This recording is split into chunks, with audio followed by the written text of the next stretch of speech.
it's just come on again, the rain, and this is what it looks like when it's really gushing down. This is what causes the erosion in the roads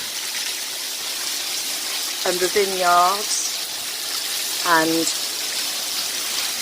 flash floods.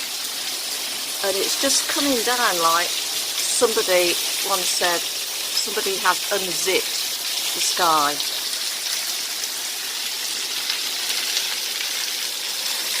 And my wreath is going to need some serious attention afterwards. We've been told to stay indoors. There have been, unfortunately, some deaths in the neighbouring department. I'm just grateful that I live in a hilltop village. Anyway, I'll post you more news should you wish to know. And I think we've got this for another 2 or 3 days. Hopefully not as incessantly, because I'm running out of bowls and buckets.